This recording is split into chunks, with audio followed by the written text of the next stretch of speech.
Salut les troisièmes. Bon, je vous ai donné un peu de vacances donc pendant une semaine. Donc je reviens avec le bilan de Des souris et des hommes. Bon, j'espère que vous allez bien comme d'habitude, hein, mais bon, étant donné que vous pouvez pas me répondre, donc ce n'est qu'un souhait. Moi je vais bien, tout roule. Comme vous voyez, il fait beau et tout, c'est nickel. J'ai des bouquins, tranquille. Donc, j'ai pas mal de choses à vous dire, mais je vais quand même essayer de faire une vidéo courte. D'abord, donc, hier ou avant-hier, bref, je vous ai posté dans des petites choses facultatives, et notamment un long fichier PDF avec des podcasts. Donc, des podcasts sur des bouquins, sur les grandes œuvres des grands écrivains. Donc, il va de soi, je me fais absolument aucune illusion. J'estime qu'il y a peut-être 2, 3, 4 personnes qui ont dû cliquer sur ces liens par classe de troisième, et peut-être qu'une ou deux personnes sont allées au bout du podcast. Vous voyez, alors, encore une fois, c'est facultatif.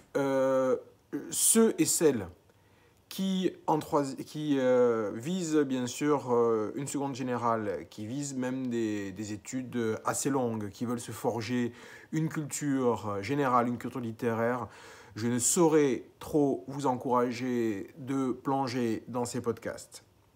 Voilà. Même les scientifiques. Dans les prépas scientifiques ou dans les écoles d'ingé, ou la culture littéraire, c'est quelque chose qui va aider parfois à faire la différence. Voilà, donc, et puis tout simplement pour la seconde, c'est pas mal quand même d'avoir quelques billes. Voilà, donc, mais c'était du facultatif. J'en profite pour rappeler également que la lecture de World War Z, les chapitres que je vous mets, est également facultatif. Ok. Tant qu'on parle de lecture, j'en profite pour réaffirmer que en début de semaine prochaine, dans lundi ou mardi, je vous posterai tous les questionnaires pour que vous puissiez répondre donc au questionnaire de lecture plaisir, puisque j'ai la liste des livres que vous avez lus. Les jokers vont également arriver, et les jokers donc seront à me rendre, ça faut que j'y réfléchisse encore, mais bon, vous aurez tous ces 15 jours-là, plus les vacances de printemps pour les jokers. Voilà, mais ils arriveront, je pense, la semaine prochaine aussi, plutôt en fin de semaine prochaine. Tant qu'à faire aussi, une petite astuce YouTube pour ceux qui ne savent pas. Je vous signale, parce que je me doute que m'écouter doit être un peu relou. Hein, voilà, je vous vois sourire et me donner raison. Vous pouvez accélérer les vidéos YouTube. Hein, voilà, bande de petits geeks ignorants. Alors, comment accélérer la vitesse d'une vidéo YouTube? Soit vous êtes sur un ordinateur, et donc en dessous de la vidéo, là en bas sur le côté, à côté du bouton play ou du son, etc., vous avez une petite roue crantée. Cette petite roue crantée, vous cliquez dessus, et là vous pouvez modifier la vitesse de lecture. Vous pouvez la passer à 1,25, 1,5. Je vous déconseille d'aller au-delà, parce que là ça devient assez incompréhensible, mais moi c'est très régulier que je mette mes vidéos YouTube en vitesse 1,25 ou 1,5. Si vous n'êtes pas sur un ordinateur, si vous êtes sur une tablette ou un téléphone portable, là en haut, normalement vous avez un petit menu avec 3 petits points comme ça, alignés de façon verticale. Vous cliquez dessus, vous avez la même option en vitesse de lecture. Voilà, donc là, maintenant, vous devez peut-être être en train de m'entendre, et je parle subitement beaucoup plus vite. Voilà. Donc, vous avez tout à fait le droit de faire ça. Tant que c'est compréhensible et que ça vous va, ça roule. Donc, voilà. N'oubliez pas de partager les vidéos et les documents si vous avez des collègues, etc., qui n'y ont pas accès, des camarades et tout. Donc, le bilan des souris et des hommes. Le fichier donc est joint dans Pronote. Je ne l'ai joint qu'en PDF normalement, parce que si je l'avais joint en ODT, vous auriez eu la petite activité d'orthographe facilitée, parce que LibreOffice vous aurait souligné les fautes. J'ai caché dans ce bilan, qui est bien sûr à recopier, 20 fautes. Il va falloir les trouver, il va falloir les corriger. C'est aussi bête que ça, hein. C'est voilà, une petite activité d'orthographe. Pour certains d'entre vous, ça va être super facile, pour d'autres, un peu moins. Donc, soyez attentifs. J'ai été un peu... Voilà, il y a des petites fautes un peu... Ouh. Voilà. Dans le bilan des souris et des hommes, puisqu'on a terminé, je rappelle très rapidement ce qu'il faut retenir, ce qu'il est bon de retenir. Extrait 1, qu'est-ce qu'on a abordé? Donc, bien sûr, John Steinbeck, un écrivain américain très célèbre, vraiment dans la culture générale, culture littéraire. Beaucoup de gens, Des souris et des hommes, c'est très connu. Il a aussi écrit Les raisins de la colère. Ces deux romans, Des souris et des hommes, Les raisins de la colère, ont été adaptés de nombreuses fois au cinéma, donc c'est dire quand même ce qu'il est connu. Alors, il n'était pas avant de vous, maintenant il l'est. Et c'est une culture maintenant que vous avez en commun avec les autres êtres humains. Qu'est-ce que j'ai essayé de faire dans le premier extrait? Dans le premier extrait, j'ai essayé de vous initier un peu à la méthode de l'explication littéraire. L'année prochaine, en lycée, votre professeur vous y initiera, mais si votre professeur est un boulet, reportez-vous un peu à ce que j'ai fait, histoire que vous ayez un modèle de ce que c'est un paragraphe d'une explication de texte. Et c'est une méthode qui se rapproche de la méthode que je vous ai donnée pour l'argumentation. On pose une idée, on essaie de creuser, de définir, de développer cette idée avec une ou deux phrases en plus.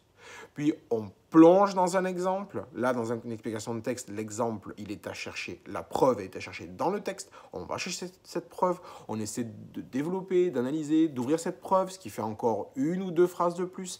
Et enfin, on tire un bilan, on tire des conclusions de cette analyse d'exemple, ce qui nous fait un paragraphe de 10 à 15 lignes, voilà, pour avoir simplement pour prouver une chose qu'on voulait dire sur le texte. Donc je vous rappelle tout ça dans le bilan. Dans l'extrait 1, on a aussi vu la notion d'incipit. Qu'est-ce que c'est qu'un début de roman? À quoi ça sert un incipit? C'est censé donner des informations, c'est censé capter l'attention. Ça ressemble un peu à une scène d'exposition au théâtre, bien évidemment. Voilà. Dans l'extrait 2, qu'est-ce qu'on a fait? Oui, ben c'était les portraits. Et donc, en fait, sans vous le dire, j'ai un peu creusé toujours l'explication de texte façon lycée, façon seconde première. Là, on n'a pas rédigé de paragraphe, mais on est allé à la recherche d'informations précises sur le texte. On a fait une sorte de brouillon, en fait, de ce que peut être votre travail préparatoire à la rédaction d'une explication de texte. On a creusé un peu la notion de portrait. On a vu qu'un portrait avec Sweet Slim, c'était souvent une métamorphose, un portrait. C'était un portrait en littérature émouvant, quel boulet, et changeant et mouvant, voilà, en étapes, donc une transformation. C'est pas systématique, mais c'est régulier. On a vu également avec le portrait de Crookes que dans un portrait, l'environnement est important. Là, vous voyez, mon environnement, il dit des choses sur moi. Voilà. C'est pas pour rien que je fais mes vidéos derrière ma bibliothèque. Voilà, la lumière aussi, n'est-ce pas? Ensuite, on a étudié, oui, ce que c'est qu'un personnage. Qu'est-ce que c'est étudier un personnage? Un personnage, ce n'est pas juste un portrait physique ou un portrait moral. Je vous rappelle que le portrait moral, on le déduit souvent des actions du personnage. Donc, portrait physique, c'est un détail. Portrait moral, c'est plus important. Ce qui est très important chez un personnage, c'est son identité. C'est ce qu'il est. C'est-à-dire son passé, ce qu'il a fait avant, son rôle social, sa position sociale dans un groupe ou dans la société globalement. C'est son identité. Voilà. Et ce qui est également important dans l'étude d'un personnage, c'est son évolution dans l'œuvre. Est-ce qu'il y a une évolution entre le début, le milieu, la fin? Oui, c'est à peu près tout. Extrait 3. Extrait 3. Ça, c'était des choses un peu compliquées. Vous avez, voilà, c'est la partie où vous avez l'impression que j'ai fumé la moquette.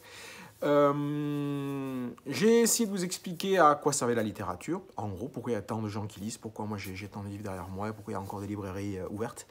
Parce que les œuvres littéraires sont des cartes existentielles, c'est-à-dire que, en gros, pour faire très simple, nous sommes vivants, on ne sait pas à quoi ça sert, on ne sait pas quel but viser dans la vie, on ne sait pas quoi faire avec notre vie.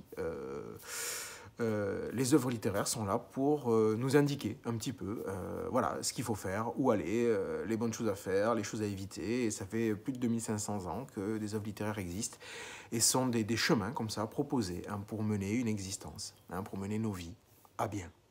Voilà. La carte que nous est proposée par Steinbeck, je m'y suis arrêté dessus.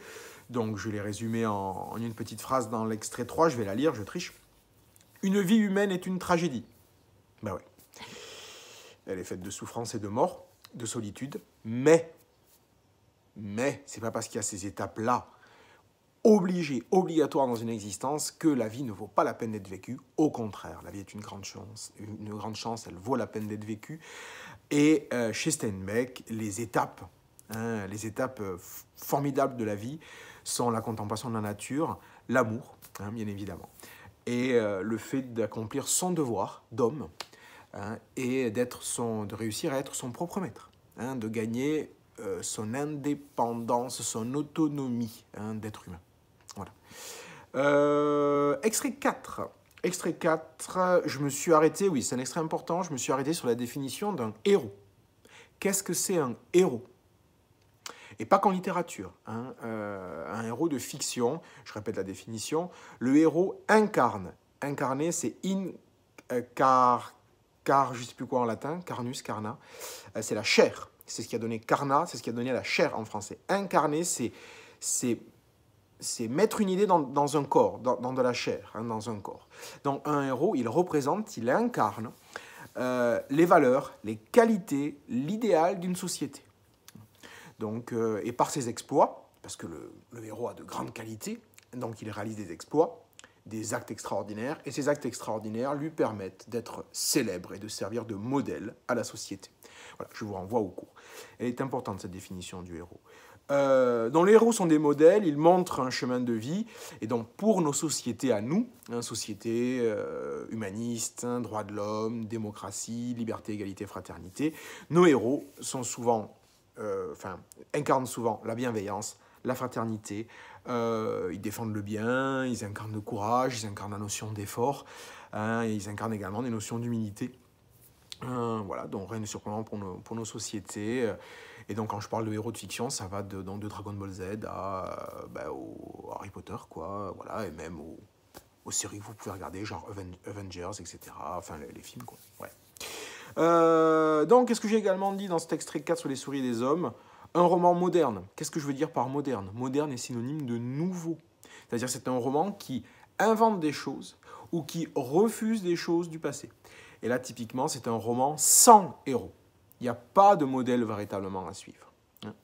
Et c'est un roman également réaliste, c'est-à-dire c'est un roman qui ne déforme pas la réalité en embellissant la réalité ou au contraire en enlaidissant la réalité, ni en la caricaturant pour nous faire rire. Non, c'est un roman qui aspire à nous donner une vision réaliste de la réalité. Le milieu ouvrier, agricole, américain, 1930. Voilà. Et c'est un roman qui veut nous montrer la vie telle qu'elle est. Voilà. Extrait 5, on est à 12 minutes, ça va, vous voyez, si vous avez mis un accéléré en plus, donc ça ira vite.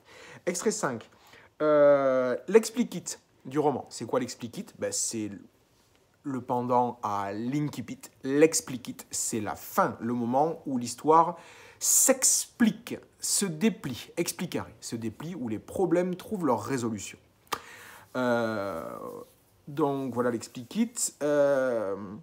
Une morale, oui, dans l'extrait 5, c'est là encore où j'ai fumé la moquette, oui.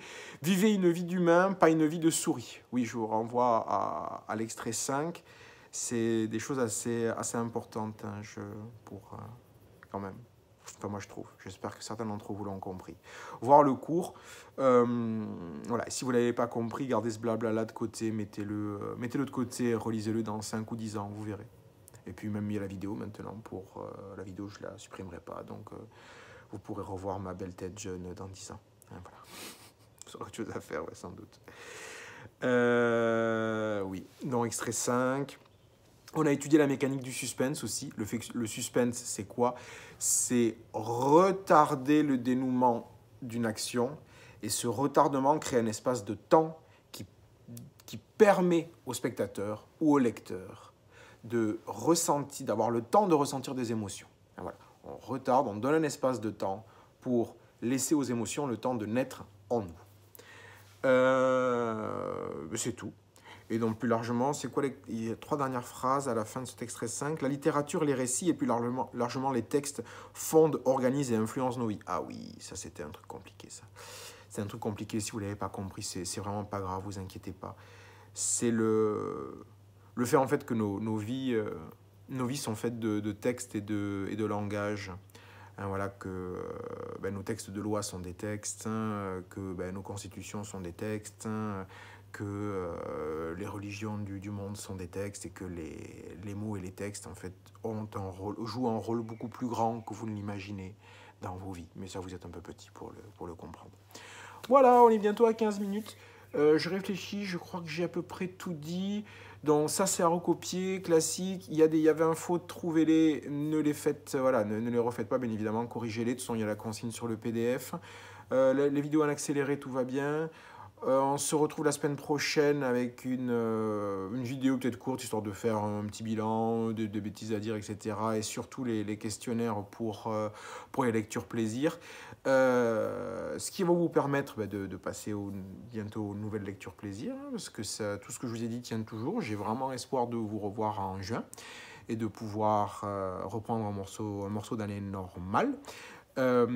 Et voilà, de faire cette interrogation sur la troisième lecture plaisir et d'avoir la chance, pour ceux qui ont la moyenne, de vous offrir ces livres voilà, dédicacés par votre serviteur. Voilà les enfants, prenez soin de vous, j'espère que vous allez bien, mangez vos fruits, mangez vos légumes, soyez sages avec vos parents, ne bingez pas trop YouTube, Netflix, Disney+, etc. Essayez de prendre un petit peu l'air si vous avez la chance de pouvoir le faire, faites un peu de sport. Ne faites pas trop de bisous. Prenez une douche par jour. À très bientôt. Prenez soin de vous. Ciao.